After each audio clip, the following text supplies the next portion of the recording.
Pull out your dicks, get ready to fap. It's time for your favorite show, The Grease Trap. Pull out your dicks, get ready to fap. It's time for your favorite show, Grease Trap. Hey, everybody, it's time once again for your favorite fucking show, The Grease Trap. Oh. We save all our best bits for the show. Yeah, but you guys are... The Grease Trap is kind of like... It used to be the pre-post show, but now really it's at least for us, it's become solidly a pre-show. So it's kind of like the practice show, kind of. But, you know, hey, some pretty good shit happens in the warm-up, so whatever. Sometimes ain't shit happen, but that's okay. That's the way it is. Oh, TJ, Scotty's tired. Why are you so tired, Scotty? Tired of your shit, TJ. Up all night sucking dick, huh? Even if I was, would there be a problem with that, TJ? I guess not. Yeah, would you take umbrage? No, I don't know. I was trying to insult Scotty because he's so heterosexual. I thought if I threw a gay joke at him, you know, it would maybe be upsetting. But I guess that's no longer appropriate. I'm just gonna back off, I guess. Yeah, I would too. TJ. See that you do. See that you do.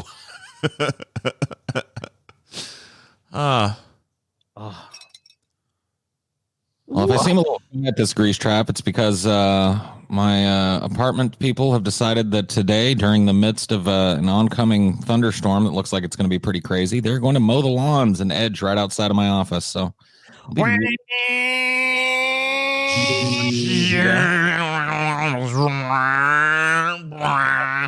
that's one lucky thing. Because the house that I rent, the fucking landlord's the guy that basically they have some guy that comes out here, like he always does it, like it's annoying, but he does it very early in the morning. So it's like 9 o'clock. Like, woo! Well, that's early for me. It's like 9 o'clock, 8:30. He'll be out there doing that shit. I'm like, oh, what the fuck is going on? But at least it never affects the show. So, yeah. And that's strange too. You've got a predictable dude that shows up on time in Louisiana. Yeah, that is pretty quiet. Oh, dude, yeah, it is. I will say that guy, like, pretty much right around the first of the month, the first Monday, he is fucking there. Dude, I love and then, this like, picture. 2 weeks later, he is there. Yep, he's very predictable. I love this fucking picture I just found. It's just on fire, you know. It's just like, wear a mask, wash your hands, social distance. And then it's just world now. This is just on fire. It's like there's no what. Yeah, this is your hands. Cleanse your hands in the fire, dude. You don't need to wash your hands. I got a fire right there.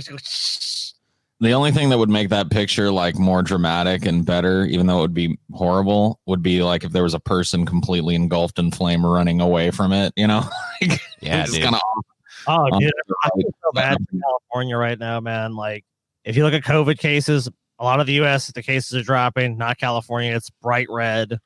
The state is literally on fire. The governor of California is like, because like I guess they have the heat generated a bunch of electrical storms.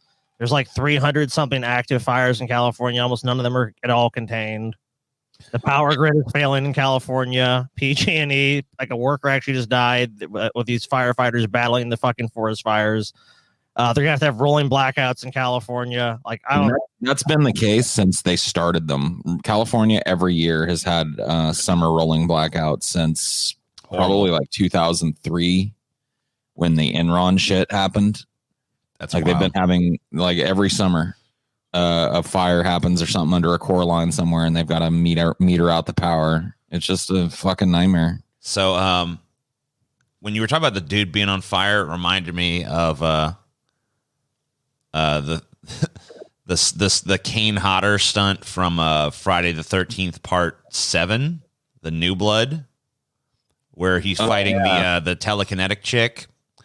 At the end, there's a thing where she actually like does light him on fire, and I remember Kane Hodder was talking about it in an interview. I think it was with Joe Bob Briggs actually, but it might have been something else because I have seen actually a few things with him in it lately. But he was talking how it was one of the longest fire stunts that anyone's ever done. It was like 44 seconds of him being just completely engulfed in fire, which is pretty fucking crazy. Yeah. You gotta be a certain kind of person to stay cool and keep performing in a situation like that, even if you're covered in protective gear and right. shit. I mean, he said that he was just like like it's his favorite thing to do. Even now, like he was like really badly burned in a stunt. But he still says like no one wants to like make him do the fire stunt anymore because of how bad he was injured and how he like was like in a year and a half of recovery and shit.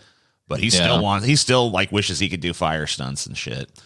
So that's just like, that's a different breed of fucking person. Cause for me, I mean, you could never fucking talk me for all the money in the world into doing like a fire stunt. You know what? We're doing 23andMe. There's genetic, they're researching genetic variants that make people do certain like more like thrill seeking activities and stuff. And he's probably just got some weird genetic variations where it's like he just likes that kind of shit. Like, hey, you know what? Get lit on fire and run around for a movie. That sounds fun. I mean, if you look at it from the standpoint of like early man and shit, which I love doing, like that type of personality type was useful, just like the night owl and the homebody. You know, like they all had their fucking social roles. You can imagine the risk taker was the guy that was like, you know, hey, I don't care about my own personal safety. I'm just gonna fucking jump out there and mow the lawn in the middle of the fucking day when I'm trying to do a show, you know? I don't give a shit. My God, dude. This thing just popped up my fucking phone. I normally wouldn't. It's from the Daily Mail. Steve Bannon was seized on fugitive Chinese billionaire's 150-foot super yacht and taken to New York City prison. Oh, dude. And QAnon's so mad because apparently they were told that wasn't going to happen. So they're really mad because they were told that Steve Bannon would never be arrested. Yeah, they were told, like, don't worry about all this legal stuff. Steve Bannon will be fine. No arrest is forthcoming. And then he was arrested, like, a day or two later. They're like, no, fucking deep state, boo. TJ, remember, we're enemies with China. Right. Oh, we hate China so bad. I hate them. Right before the coronavirus, and it was pretty expedient to tell a bunch of dupe Americans, like, hey, guys, look, I know we were just about to sign a big deal with China, but because this came from China, now all the problems are related to China. But actually in the press, so we'll say that in the press, but actually behind closed doors and closed channels, everything's good with China. We love China. I saw this picture on Twitter of like a big looked like an electronic music festival going on in Wuhan. Mm-hmm. And a bunch of people are like partying and there's, no masks and shit. And somebody was bitching. They were like, look at how these Chinese people don't care about the virus. And then there was a response like, no, actually China took care of the virus and they're actually safe to get together and do shit and party and have fun and be normal people again while we sit here jerking off because we won't wear masks. Like that's what's going on. Freedom. You know what I mean? Like that's why people in Wuhan get together and have a party right now, because the virus is relatively under control in that area and it's relatively safe for people to do so again. Congratulations, United States. I mean, look, it's not even just China. I mean, like New Zealand, they have like 13 cases, and Trump was like, "Oh my God, look at New Zealand, they've got cases." It's like, look at this fucking country. You're the president of this country. What are you talking about? The country with the most cases? You're gonna go like New Zealand had like 3 though. Looking over there, they had like 3 cases. Well, what happened was the reason he brought up New Zealand was this: is because New Zealand was like one of these countries that everybody was like, "This is a model country." They dealt with it perfectly. They immediately instituted a lockdown and shelter in place, a national mask ordinance, and it never really took off there. But they had another outbreak. They recently in New Zealand had another crop of cases, another cluster of cases show up. And what did they do? They did exactly the same thing. They shut everything down, shelter in place, mask order, mass testing. Well, they did good contact tracing too. So they actually figured out who was spreading it, what was going on, and stopped the spread. Right. And so even though they had another outbreak, which is to be expected when you've got it out of control in the world. Sorry. When it happened, they just did the right thing. They like locked it, like it happened again. They had a little cluster of cases show up again, and they didn't fuck around and just pretend it was going to go away like we did. They locked everything down. They masked everybody up. They started mass testing and contact tracing, and they're going to be fine in 3-4 weeks. New Zealanders will be out partying again, and we're still going to be sitting here wondering when baseball's coming back. Like. Well, it's so insane now. And look, I mean, I will say like this as a credit to, I mean, like, look, at least the NBA. I mean, they've done this bubble thing, and none of the players have tested positive. So I mean, like they've at least had some winning strategies there. I mean, I wish our government was. Oh, that's after a number of NBA players tested positive. Well, that's before they got smart. They got smart about it. You're right. But like the difference is though is like you could like I think here's the disconnect. I don't think anyone's expecting when the pandemic goes down, every response is going to be perfect. You know, everything's going to be done right. But it's just when you have sound medical advice, you ignore it. And now we're facing the next fucking lurching crisis for it, which is going to be we're going to reopen schools. People are going to start going to college, and the numbers are going to jump right back up. So it's like any solace we have from it. It's like anytime this country starts tampering down on COVID, and it's like we're rounding the bend again. It's like we round the bend, only to see there's a fucking another waterfall or another cliff. And it's like, oh shit, what are we gonna do? Yep. Seems to be the new trend in America. I don't know, man. It's just depressing, and it's sad that we just can't get our shit together. Wear fucking masks. Like, look at Japan. Like, there's so many other countries we can just look at and go, oh, they did that right. Oh, they did that right. So it's not a lack of like, how the fuck do you beat this shit? Like the formula is already out there. It's just we're so dumb as a nation that it's just like we won't do it. We absolutely refuse. We argue, we fight, we do everything possible not to fucking do the right thing. I'm not saying everybody. There's plenty of people that are doing what you need to do.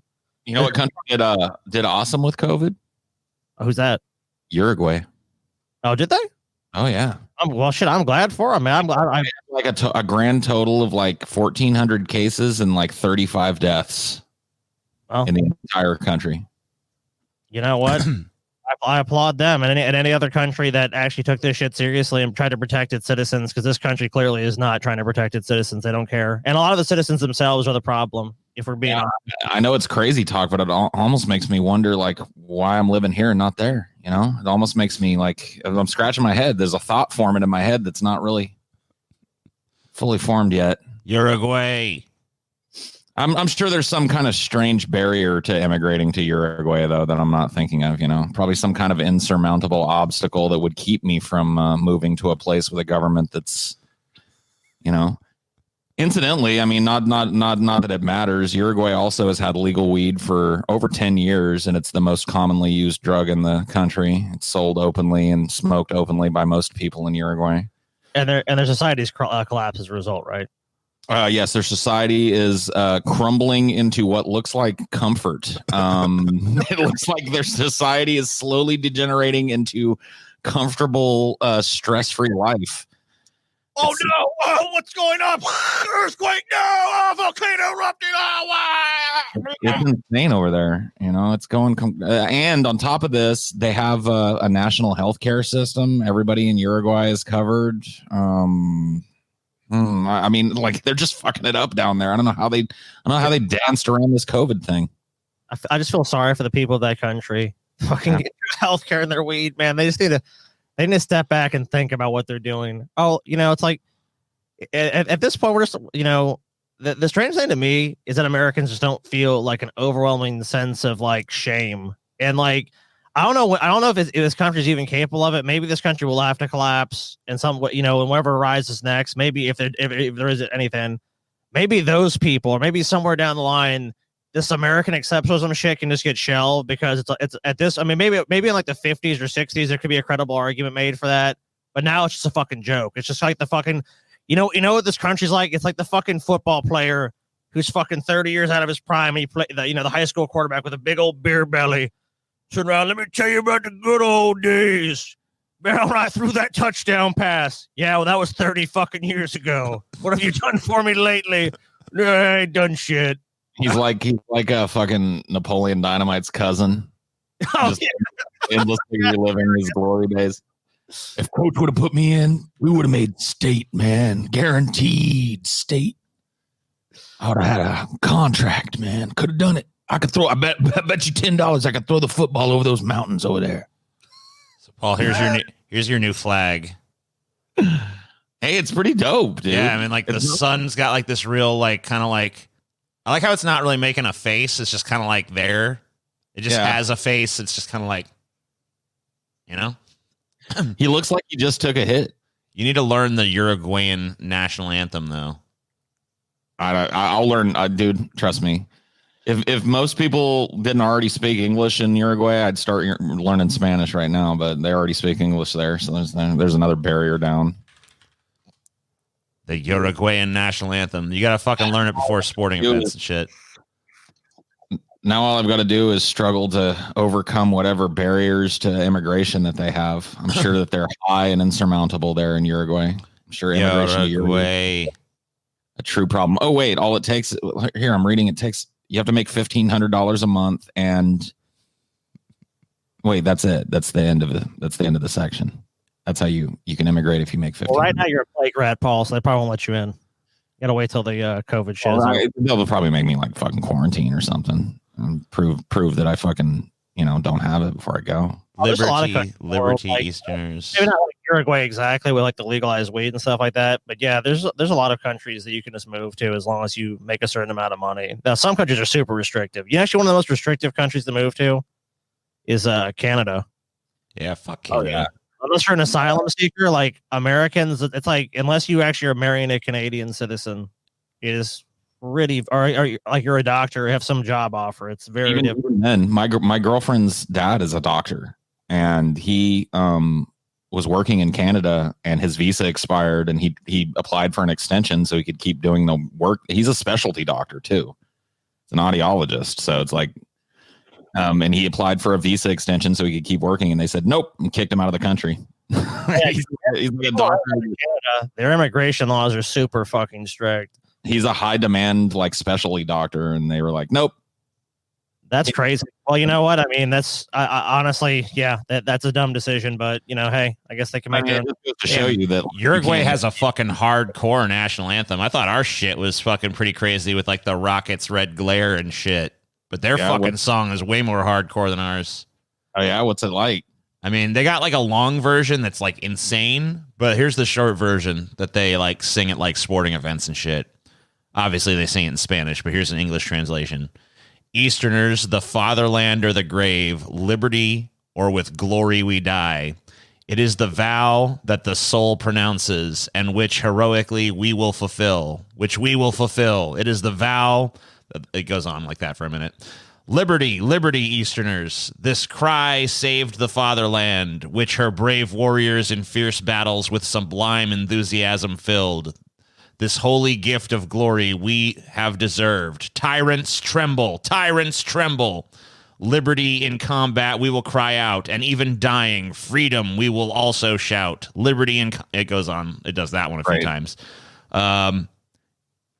And then it repeats the whole, like, it is the vow that the soul pronounces shit.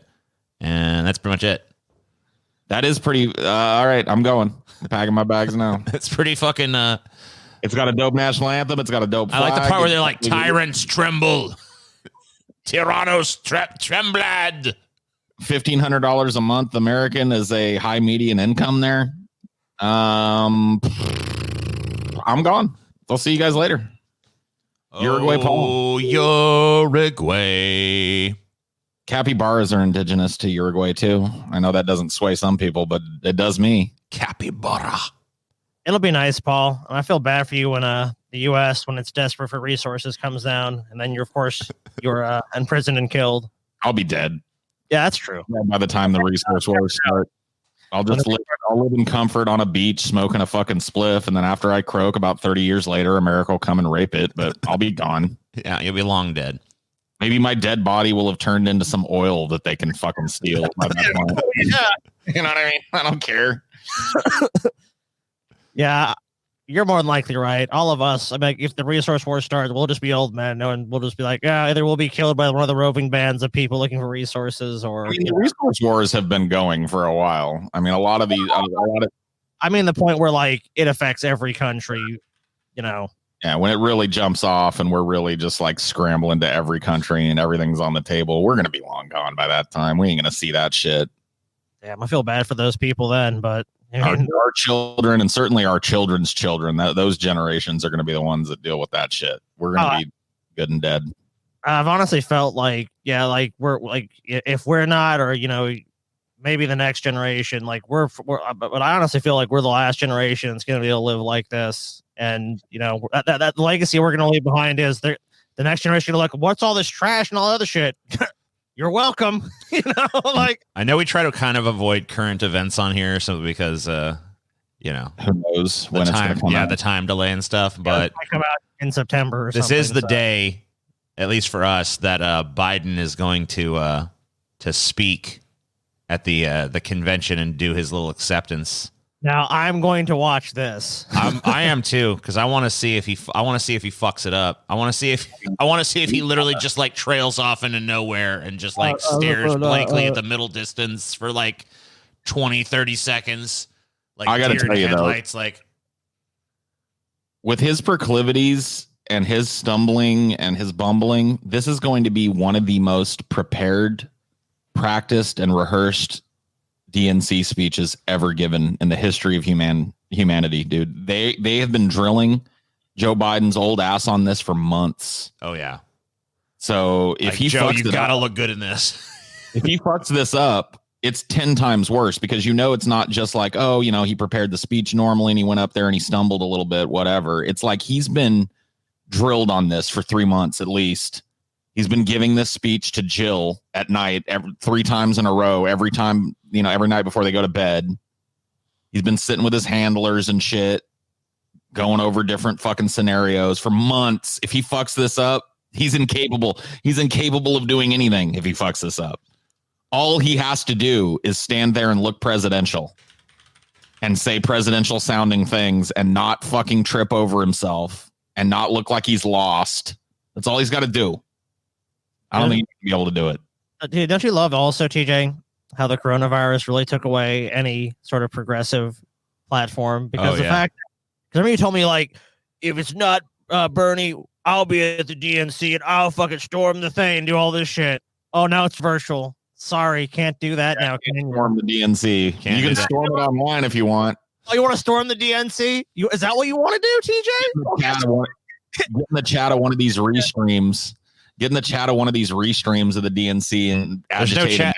There's no chats even. Like everyone shuts down the chat for obvious reasons. Of course, because it's bullshit.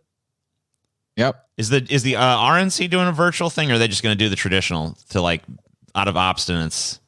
I think they're doing it, but I think it's very scaled back. I know their speakers are fucking ridiculously. They got like the My Pillow guy. They got that kid who like wore the MAGA hat and like some dude yelled at him and then he sued the newspaper or whatever the fuck. Oh yeah, the kid that remember, like, it was like the hoax story. Yeah. Oh, I mean, it wasn't a hoax, but the narrative was false. They presented. Right. And then so that kid's doing it. He's a speaker, I guess. And then okay, that fucking crazy bitch that said like demon cum is like making people sick is speaking there.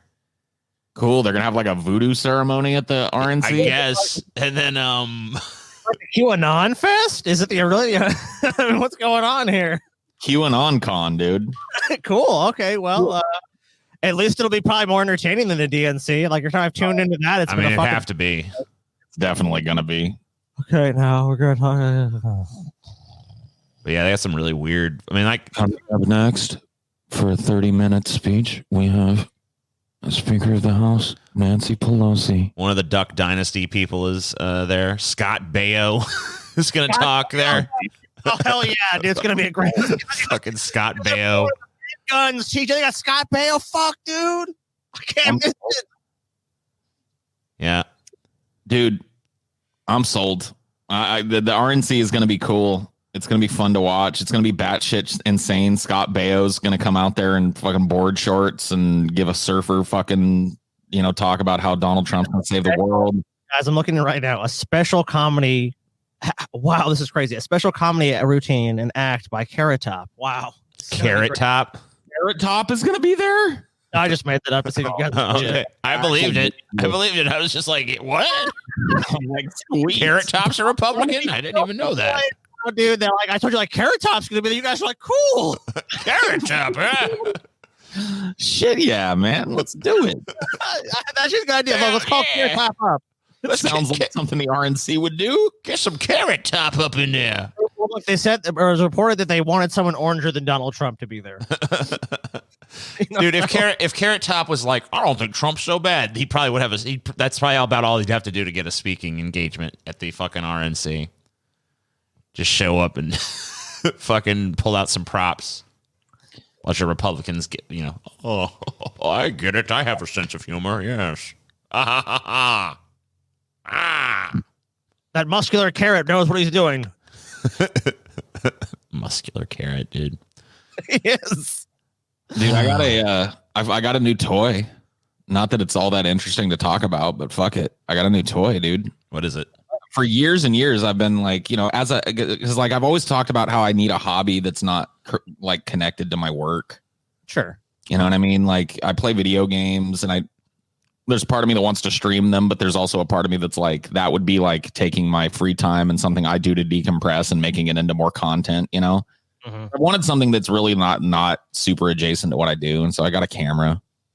Like I bought a nice DSLR and shit, like a starter camera, basically, Yeah, you got I think you told me you got the Sony A7 II. Yeah, it's an Alpha 7 II. Cool. It's whatever the little starter lens that comes with it. It's not a telephoto or anything, but it's got like a little starter lens that it came with, and I got a nice bag for it. I'm in the mode now where I've handled it a little bit, and I'm like afraid to touch it because I'm afraid I'm going to break it. You know what I mean? Yeah. So that's the stage I'm at now, but I'm trying to learn how to use it and shit so I can take some cool pictures. Have them. The best thing you can do with a camera, for anyone I know that's actually been at all technically proficient or good with them, is just take it with you everywhere. Like just make it a habit. Like I'm going to bring this. I'm going to take a picture here. I'm going to take a picture here. Just because then you get more practice in various lighting conditions. And yeah.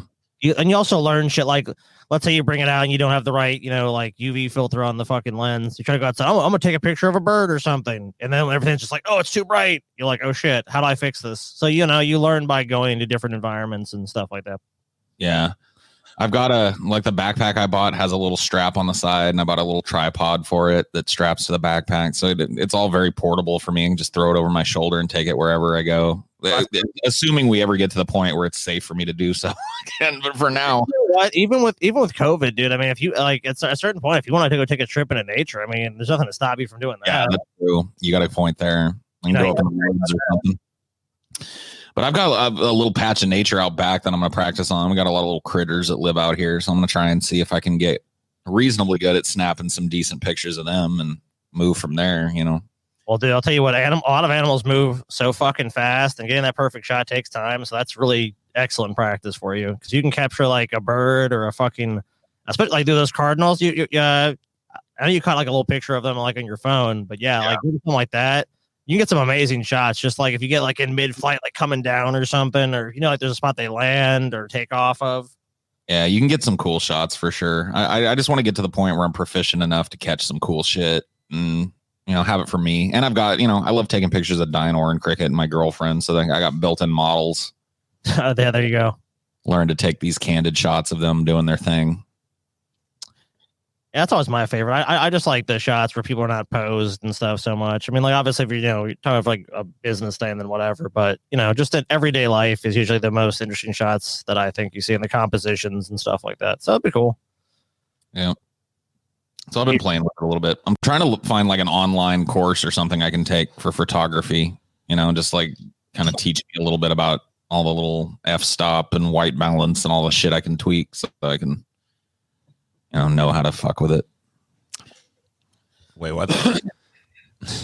Yeah. I'll tell you what my real theory is, TJ, about what Paul got a camera for. He wants to make the porn. Well, yeah. I mean, duh.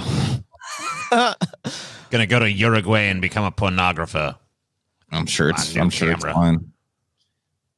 Hey, why not, dude? If that's your dream, then live the dream. Live the dream. Live it. I mean, who the fuck am I to tell someone what to do with their time? I don't give a fuck about them. They don't give a fuck about me. You are Jesus Christ. Hey, man, people have pulled that scam and it's worked for them. I've seen documentaries about the guys like, I am the second coming of Jesus. And like, does anyone believe him? No. Does anyone believe him? Yeah, look at the fuck congregation of morons. I do.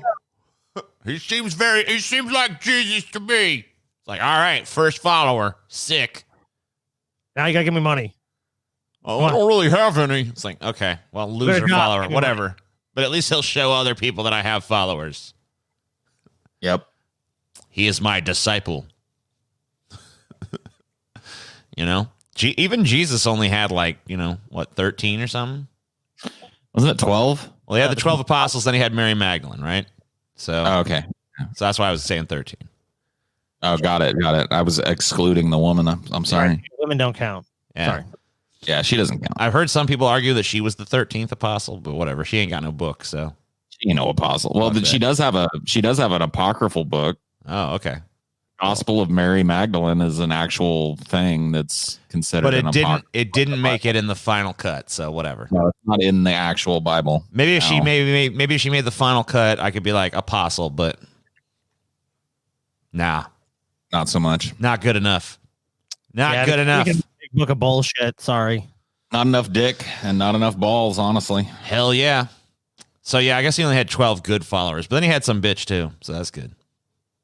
Good for him. Yeah. Hey, you gotta love the Bible. It's like, but honestly, his record's been broken many times over since then. So, have you guys ever seen like a documentary or read about the lost books of the Bible? Yeah, that's what the apocryphal texts are. Yeah, I know, but I'm just saying, like, have you ever actually looked into them at all? I've actually a little bit. Yeah, there's the Gospel of Thomas that's frequently not put in the it's in some versions of the Bible, but it's usually considered apocryphal. And then there's the Dead Sea Scrolls have a rumored gospel of Jesus Christ himself. Like there's a gospel that seems to be written from the perspective of Jesus that's considered apocryphal, and nobody's quite sure if it's real or a forgery or some kind of offshoot cult. One of the craziest things that I'm not sure which apocryphal text this is from was basically someone asked Jesus, well, I know I might go to heaven, but what about everyone's going to be in hell? And Jesus is like, don't worry, God's going to bring everyone to heaven. Universal salvation. The Catholic Church is like, this one sucked. Get this out. Because the modern Christianity basically just teaches everyone, as long as you accept this, you're going to be saved. But it used to be told to people through a lot of history was look, only maybe 1 in 1,000 people is going to be able to enter the kingdom of heaven. This is like winning the lottery. This isn't just you get to go to heaven. That's like Seventh-day Adventists and shit. Or maybe that's the wrong sect. But there is a sect that believes that there's an elect, and it's a very small group of people, and only the elect that are members of that particular church get to go to heaven. That's definitely what they push towards. There's another apocryphal biblical text where it's quoting Jesus, and he's basically talking about how the church is nothing. He's saying the power of God is not in the halls of stone of the churches and basilicas and what blah blah blah. The power of God is within you. And it's just nope. Move that aside. He never said that. Pay no attention to the Jesus behind the curtain, y'all. He didn't say that. That was a big reason behind Protestantism rising up anyways, and Martin Luther nailing the shit to the church and all that, as the story goes, was the fact that you don't really need really just a step away from superstition, and and the Catholic Church, of course, not enjoying that at all. Catholic Church gatekept Christianity for so fucking long. Yeah. Then not that I'm arguing that was good anyways. I'm obviously I'm an anti-theist. I don't fucking believe in any religion, but it's just interesting how you eventually it did come around anyways. Slowly but surely, the power structure stripped away anything about Christianity that would have been beneficial to humanity and made it about transferring power and wealth to them. Ultimately, all the rules became about tithing, and all the rules became about, supporting your church and yada, yada, yada. And that's what it's about. It just, everything good and humanistic about it was stripped away in favor of just a big old money-making scheme. And that's what's left, just a big old dupe trap, you know what I mean? Come on in, dupe. We got your answers right here. Open up your wallet and your heart and sit down in the pew and hear some fucking nonsense, and everybody's fine with it now, and that's cool. It's like this ant that lives in the Sahara Desert or something. It's like I think they're called fire ants or whatever. I can't remember their names, but they're basically these ants that they can barely live out. They have they're really tall. They have really long legs. And they get trapped in these pits. You guys might have seen it. It's a BBC thing, and they have this I don't know what the fuck it is. Antlion. Yeah, antlion. Yeah, thank you. Yeah, the antlion just waits for him. That's like humanity. It's like, come on down. Oh, you fall in the pit. Then the antlion tries to get you. And then if you try to claw your way out or climb out, it fucking flings sand at your ass. Yep. Come back down. That's like fucking escaping religion, dude. It's like you get trapped in a fucking hole. You know, it comes to you when you're at your weakest moment. They come to you when you have no other answers. You know, everyone around you is like, jump in the hole, jump in the hole. And if you try to climb out, I mean, they're trying to grab you back in or trying to fling shit at you to force you to come back in. And if you finally escape, then you're just on your fucking own. Hey there, little ant. You look alone and desperate. Looks like you've got things to figure out in your life. Well, down here, all you got to do is walk down this little sand dune here. And at the bottom, we got answers for you, little ant. Come on down. It's okay. We'll straighten your life out. Answers. We got answers for you down here. I'm looking at these ant lions. They look pretty fucking gross. Yeah, ant lions. I've actually seen them. They're native to Central California, where I grew up. And so you can actually watch an ant lion do its thing in Central Cali. Yeah, they're crazy. They create their little pits, and sometimes you can see a little bit of their little pinchers sticking out at the bottom of the pits, and sometimes you can't see shit. But then the ant just kind of like toddles its way there, just thinks it's a feature that it's got to navigate. And once when it goes down the pit, the sand that crumbles down in its wake is what alerts the antlion to get ready to strike. And then as soon as it's ready, those pinchers just pop out of the sand and pull that fucking ant down underneath it, and it's over. They're pretty awesome. They're pretty awesome little bugs, man. It's crazy what they do too. They those pincers grab the ant and just start smashing it. Yep. And sometimes the ants can get away. It's not 100%, obviously not 100%, but like it's very difficult for them to get out, and they have to be very lucky. I like those kind of animals. There's a lot of spiders that do it, that leave like a trap, like trapdoor spiders and shit. Spiders in general are all about making like a sticky trap, but like I really like the ones that like try and make it look like there isn't one. Like trapdoor spiders dig a tunnel and then spin a web over the cover of that tunnel like a hinged door, and they cover it with dirt and leaves and make it just look like the floor. And they sit in there, and they've got all these little hairs all over their body that are incredibly sensitive. So if little tiny insect is walking nearby, they can feel it through the tremors that it makes in the earth. And when one gets nearby, they just pop out like some kind of horrible fucking Lovecraft monster with 9 legs and just grab whatever it is that's walking by and drag it into the pit. And that's the last you hear of it, man. Here's a trapdoor spider. These are look at that shit, dude. Gone. Yeah. I love them. Hey, what's this? What's this right there? What's that right there? TJ doesn't look so impressed. TJ looks like he's disturbed by this very deeply. I love this little creature. I am not a fan of spiders in general. Dude, spiders are fucked up, dude. There's spiders that specialize in the other spiders. Like there'll be a spider, like it has this little web, and it'll be like, okay, and it'll go to its web, and it'll start tugging on the web, like, ooh, I'm a juicy little grub here, or whatever. Come get me. And then of course, have you guys ever heard of fisherman spiders? No. No. They weave a really tight net and catch air in it, and they go underwater and kill fish. Yeah, I actually have heard of that. And they take the air down that they need to breathe underwater down with them in their net, and they take little sips of that air as they're down there hunting. And when they see a fish, they fucking grab it, bite it, paralyze it, and drag it out of the water and eat it. Yep. That's how they hunt. Fucking spiders. Fucking crazy, dude. Spiders are awesome. Yes, dude, spiders. I mean, like insects are just so fascinating. It's like, people think like, oh, like humans, pretty much the only species that are warlike. Then it's like, oh, well, chimpanzees will do it too. Also ants, dude. Ant warfare is fucking just the most brutal kind, though. Insects in general, like, are incredibly, like, we underestimate group intelligence, because an ant alone is not a smart animal, but an ant hive working together create things that we can't, like, on the scale that we can't even imagine as human beings. Like, ants are actually the most prolific builders on the planet if you take their size into account. Like, ants build these underground colonies and stuff that if you scaled them up for humanity, they would be like cities that covered an entire state. You know what I mean? That's insane. And that's just, one type of ant that does that. Like, insects are fucking amazing. They really are going to inherit this place too, by the way. Like, it's just like, it's pretty well known to scientists that the type of shit that kills mammalian creatures, a lot of bugs just survive it. Like, you can't irradiate a roach to death. So if we have a nuclear apocalypse, roaches are going to be not only just fine, they're going to thrive in it. Like, they're going to be like, oh, fuck yeah, look at this. Everything's gone to rot. Awesome. Everything's dead. They're going to thrive, dude. And the millions of years that, the environment takes, time for the environment to clean itself up, they'll be around. They'll be fine. They'll just be scurrying along.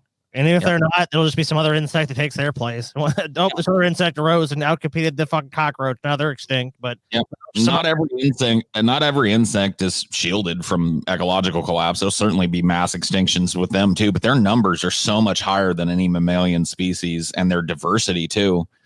There's just no way they're going to own this fucking planet. And, given enough time, maybe they develop a kind of sentience and they get the next crack at it. You know what I mean? The insect overlords. Well, there's been some pretty drastic declines in insect populations, but you're probably right about ultimately. It's too hard to get rid of every insect. I mean, there's so many of them. But like, I was just reading about a nature preserve in Germany where they said that they've seen like a 76% decline in insect biomass in like 20 years. Oh, I believe it. Yeah. I mean, insects are not immune from the forces that are destroying other species and shit. They just have the numbers advantage. They're so numerous and so diverse and so adaptable to different fucking environments. I always thought it'd be an interesting horror movie to see if, like, just like hypothetically, if every ant on Earth was just like kill humans. You know what I mean? Like, if they just like devoted themselves to that. I'm pretty sure that the only place on Earth that you don't find a pretty stark abundance of insects are the poles. Yeah. They don't like the cold. Just like the blob, they're weak against the cold. Right. Dude, Antarctica will be the fucking refuge, dude. Yeah. That's when the thing comes, though. So. Fuck. I'm right, dude. You got to buy that premium land in Antarctica now. Get your resort now. Because the bugs will be, the bug overlords will be everywhere else. So the bugs are back in town. The bugs are back in town. Until they adapt. Fucking bugs.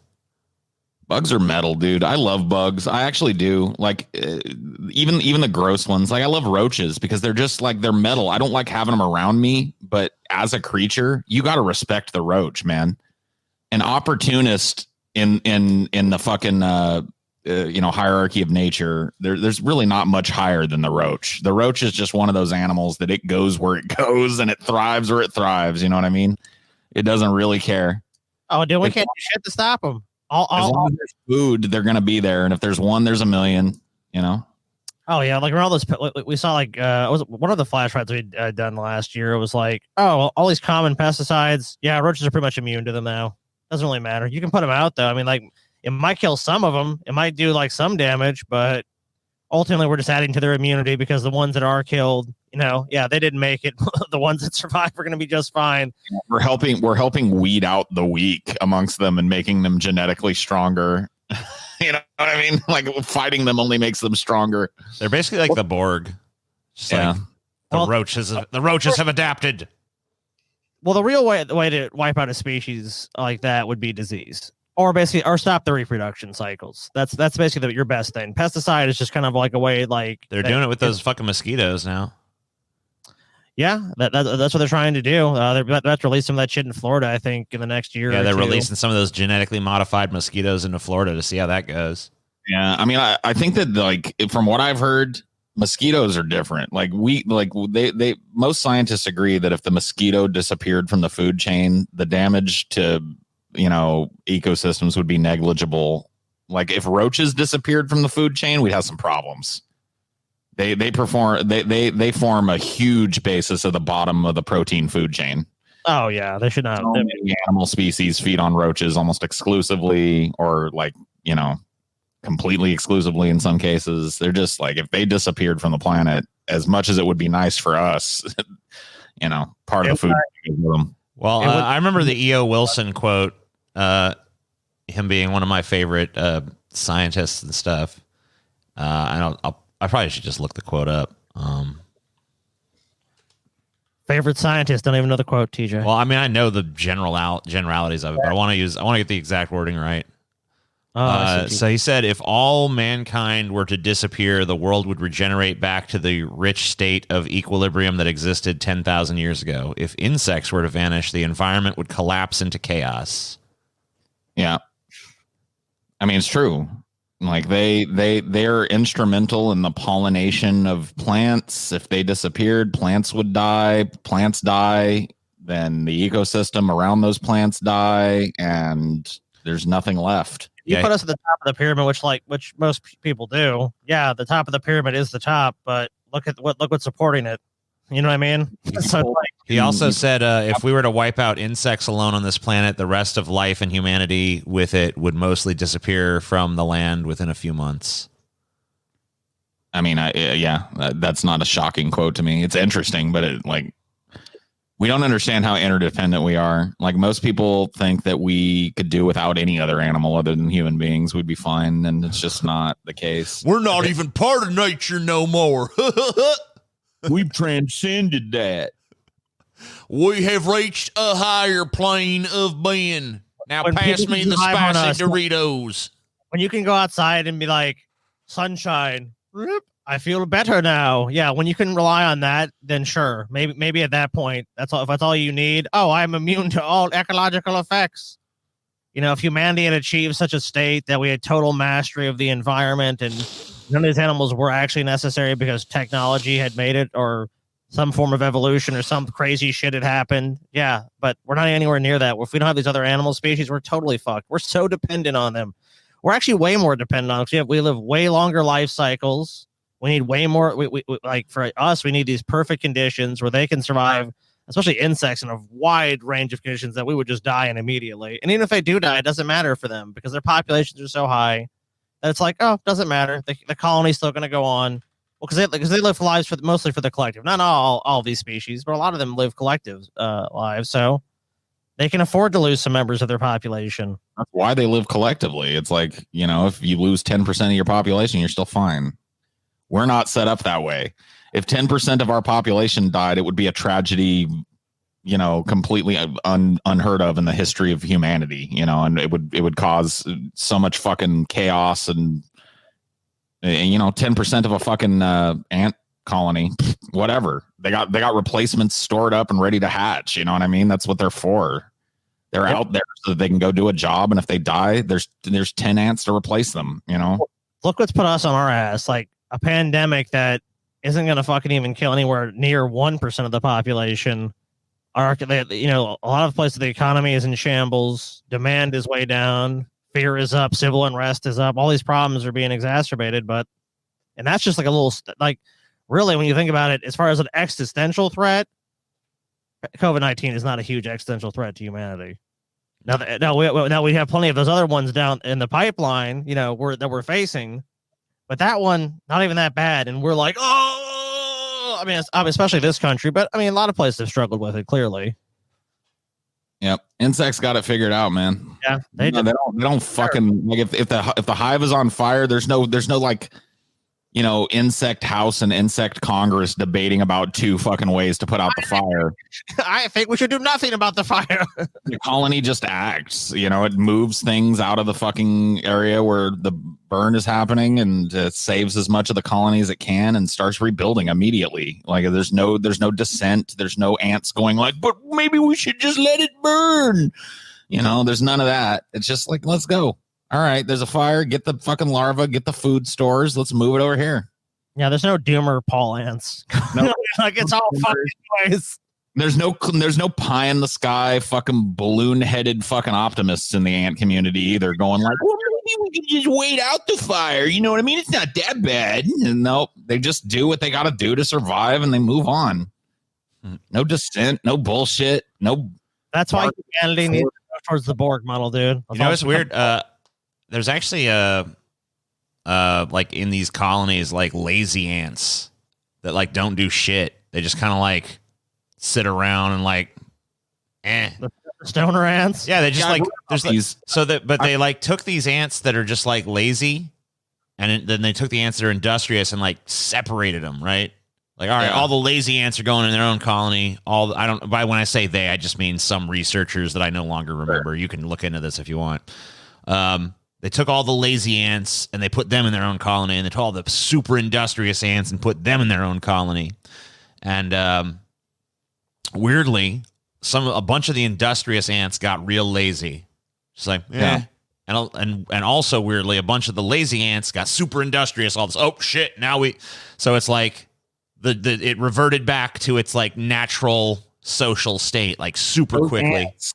So I've read about this, and it's really interesting what you brought up, because those ants, we look at them and we think, okay, these are ants that have some kind of genetic marker or something that makes them lazy. We look at them from the human perspective and they're like, oh man, they do nothing. All they do is take from the colony, but really they're reserves. Yeah, they're like ants in wait. They're there that if 100,000 ants go out and only 50,000 come back, then 50,000 of the lazy ants all of a sudden become industrious ants and they take it over. They're there in reserve. It's like our labor right now is not needed to keep the colony going at maximum efficiency. So we just kind of wander, we chill, but we lose half the colony. All of a sudden we're the fucking workers. So it actually makes sense. It's an evolutionary adaptation that makes sense for ants. Yep.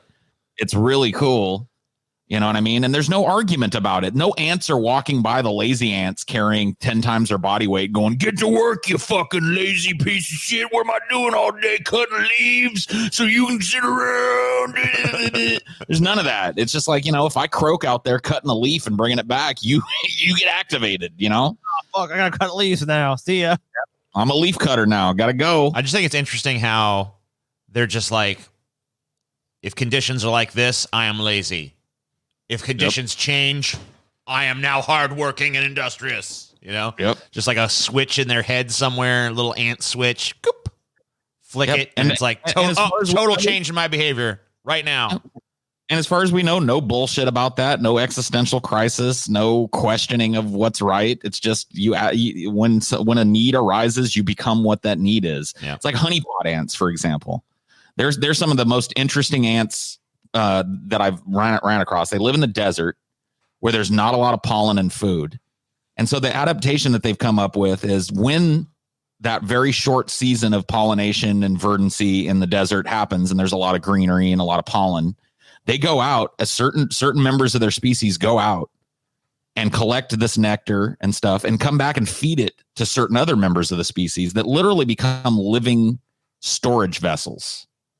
They basically hang these ant bodies from the ceiling, stuffed so full of nectar that they're basically just storage vessels. And then when the dry season comes and there's nothing to eat, the ants just go to these living casks of fucking food stores that they have, and they eat out of them. And then, when the fucking wet season comes again and there's another bloom, more ants go out and they just keep doing it. That's how they survive out there. And it's fucking insane. Do you think that the honeypot, the ant that has to be the honeypot, do you think he's going like, why do I gotta be the honeypot, man? Why can't you be the fucking honeypot? I don't want to just hang from the ceiling for the rest of my life. No. They just fucking like the ones that are honeypots, they know where to go, and they just sit and they stuff themselves. Eventually they die, but their abdomens stay up there as a fucking food source for the rest of the colony. Nobody bitches. Nobody whines about their lot in ant life. They just do it. Yeah. Well, that's why they can outcompete us. You got to respect it.